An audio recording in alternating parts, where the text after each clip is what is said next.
Bonjour Isabelle. Bonjour. Alors nous voilà à la librairie Vanol BD Manga à Pontarlier. Où se situe-t-elle exactement? Alors, elle se situe au centre-ville de Pontarlier, dans une petite rue adjacente à la rue principale. Donc, il est vrai qu'il faut faire un petit peu de recherche pour nous découvrir.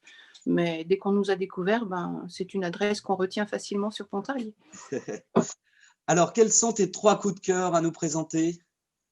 Nos trois coups de cœur du moment est un petit peu quelque chose d'un petit peu plus ancien, seront deux BD pour adultes et grand adolescent, et une BD jeunesse, quoique nous, on la considère aussi comme une BD adulte parce elle est très appréciée par nos clients adultes. Donc, pour la toute première BD à présenter, qui est donc cette BD jeunesse, c'est Mickey et La Terre des Anciens, qui sont coécrits et dessinés par Filippi et Camboni, qui sont deux auteurs qu'on aime beaucoup à la librairie. C'est les auteurs, en l'occurrence, du Voyage extraordinaire.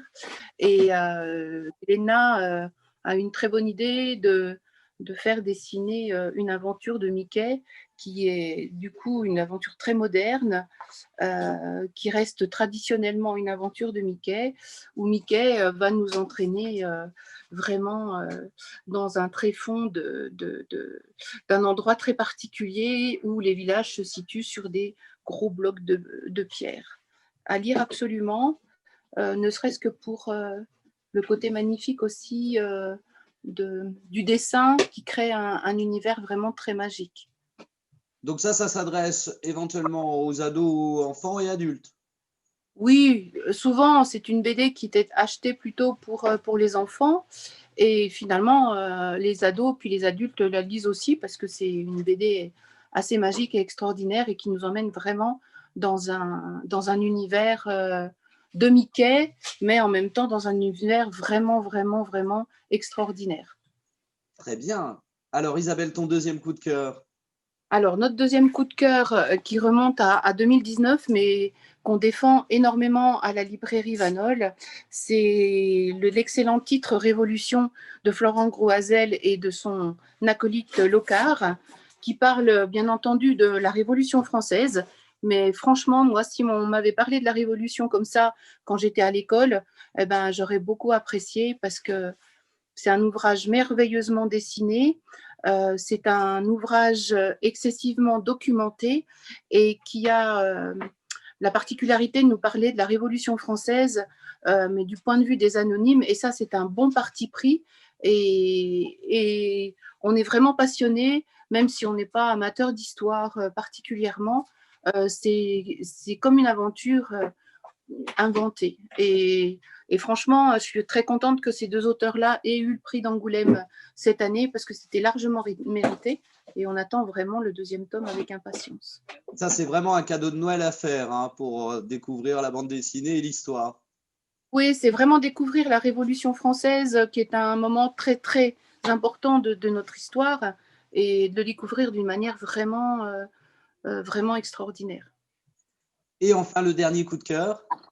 Et notre dernier coup de cœur, c'est chez le label 619 chez Ankama, l'excellent Carbone et Silicium de Mathieu Bablé. Bon, on est un peu fan de Mathieu Bablé à la librairie, donc on était un petit peu déjà conquis par la future BD. Mais franchement, il en a fait quelque chose à la Mathieu Bablé, c'est-à-dire le dessin est tout bonnement magnifique, ça c'est certain, mais l'histoire et cette recherche de l'avenir de l'humanité telle que on peut imaginer qu'elle sera, c'est-à-dire entourée de robots et, et que ces robots finalement dépassent les capacités humaines et soient capables d'emmener les humains vers un destin qui leur est finalement peut-être qui correspond peu à ce que les humains devraient faire de leur avenir. Et franchement, c'est une interrogation sur plein de choses, sur notre rapport à la technologie, sur notre rapport à l'existence. Et vraiment, c'est quelque chose de magnifique. C'est très, très beau. Et il est dans la liste des 5 nominés pour le prix de l'Association des critiques et journalistes de bande dessinée, la CBD. C'est ça, exactement. Alors en ce moment, avant que les librairies réouvrent là dans quelques jours, ça va venir vite maintenant, comment font Oui. les gens pour venir acheter ces 3 bandes dessinées? Ben écoute, les gens peuvent nous téléphoner, nous les commander sur le site Canal BD, puisque chaque librairie a la possibilité de pouvoir se présenter sur le site. Donc des commandes automatiques sur le site Canal BD, par mail, par Facebook, enfin tous les moyens, et puis par téléphone bien entendu. Ça nous permet d'avoir les clients au moins, si on ne les voit pas, au moins les entendre. Et tous ces moyens-là sont mis à leur disposition pour pouvoir rentrer en contact avec nous et nous commander toutes les BD qu'ils veulent. Bon, heureusement les lecteurs vont pouvoir bientôt venir vous revoir. Ça va être bien parce qu'on a vraiment, vraiment énormément de choses à leur présenter et de très, très belles choses. Parce qu'on a essayé de présenter une BD jour sur Facebook, mais il nous aurait fallu 8000 jours pour pouvoir présenter toutes les BD qu'on avait envie de présenter aux lecteurs et à nos clients. Ouais. Isabelle, je te remercie beaucoup de m'avoir fait découvrir votre librairie et puis à bientôt alors. À Merci. bientôt. Au revoir. Au revoir.